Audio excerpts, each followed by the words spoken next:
Welcome to Woodland in Northumberland. This is on the Tet. I'm actually not a big fan of talking to camera, believe it or not. Most of the stuff I do I'm behind the camera, but I thought I'd give it a go. I'm just going to talk you through my test Tet setup for camping. So as you can see in the background, I've got my 450, I've got all my gear out. I should give you a little talk through, tell you what's there. And this is a bit of a test. Me and some friends are off to the Tet in spring, or at the end of April, start of May. We're going to take the ferry from Newcastle across to Amsterdam and then come across Belgium, France, and then back up through the UK. We haven't got very long, about 10 days, so we're not going to be able to do everything. We'll probably miss a bit of England out, but still be good to get out and see what's going on in other countries on the Tet. I'm really looking forward to seeing it all.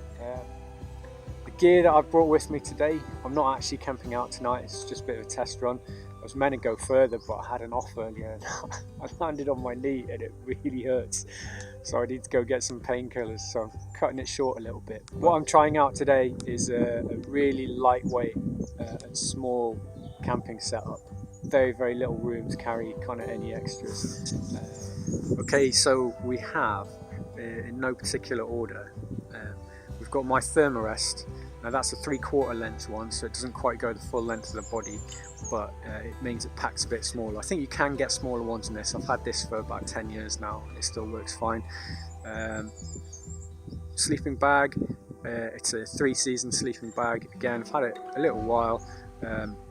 You can get better, you can pay a bit more, get something that packs down even smaller, but that's what I've got, that's what I'm going to take.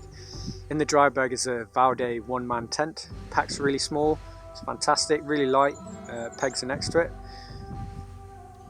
I don't know if I'll get to use this. This is a Bivy Bag for my sleeping bag. It'll just allow me, if the weather's good and it's not going to rain, it'll allow me to just put the sleeping bag inside the Bivy Bag and sleep out under the stars. I could take a tarp, but I've opted for a tent this time. There is a strong chance of rain on the Tet at the time that we're going, so just to keep all the gear out of the rain, that's what I'm going to do. So my Krieger US 5 pack, that's got all my tools in it. I'm not going to open it and show you exactly what's in there, but it's got all my levers, all my spanners, everything I need for my bike. This is the extent of my clothes. I've got a spare pair of boxer shorts, a spare pair of socks, a top and a pair of shorts in there. Super light, not planning on being out of my riding gear very much at all. Again, if I had more room I probably would take some more gear. I haven't got enough room for another pair of trainers, for example, but super light, that's what we're going to go with. My Klein Power Cross gloves. Again, I don't know if I'll actually use these, but they're super warm, super waterproof, and just handy to have in case the weather comes in. Spare inner, this is a 21 front, which I can put on the rear if I need to. Hopefully won't need to use it. I've got heavy duty tubes in at the moment, but again, be a bit foolish to leave without one. This is the case for my drone. It's huge. Compared to everything else, it's massive, and it's something that I really kind of struggle with. Really, it's take the drone or take some camping, some cooking gear, but it's my job to record it, so drone's coming. First aid kit, probably need to beef that up a bit, put a emergency shelter in there, emergency blanket in there. Yeah, always good to have a first aid kit. When I'm riding on my own, don't really use these much, but if there's people in front of me, then I'll stick those on. Hat, Alp Kit hat, always good to stay warm. My Climb F5 helmet, really enjoy this helmet. It's super light, super vented. I'm toying with the idea of getting something with a visor because we may be doing a bit of road work, but for the moment this is what I'm using. Kriega R15 pack, it's pretty small. It's got a bladder in it, and at the moment I think I'm going to be keeping a lot of my camera gear and my chargers in there, so that when we do decamp into a cafe or something like that, it's going to be pretty straightforward to just plug everything in. This is my DJI Spark drone. It's pretty new. It's a bit of love-hate.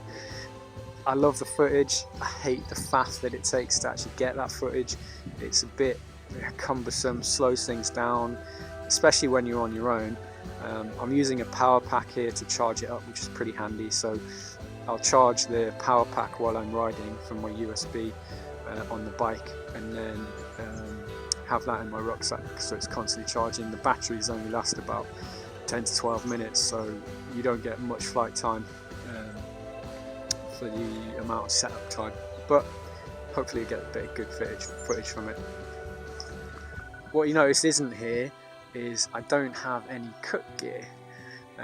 So there's 5 of us going, and in my mind I don't really see the point in taking 5 lots of pots and pans and all the rest of it. So my latest plan is to see if one of the other guys will let me use theirs, because there really isn't enough room in my gear for pots and pans. Okay, that's it. I'm going to pack up, head back, try and find some painkillers before my leg falls off. Got about 4 weeks till we leave on the Tet, so a bit more fettling required, and yeah, really looking forward to seeing what the linesmen have put together.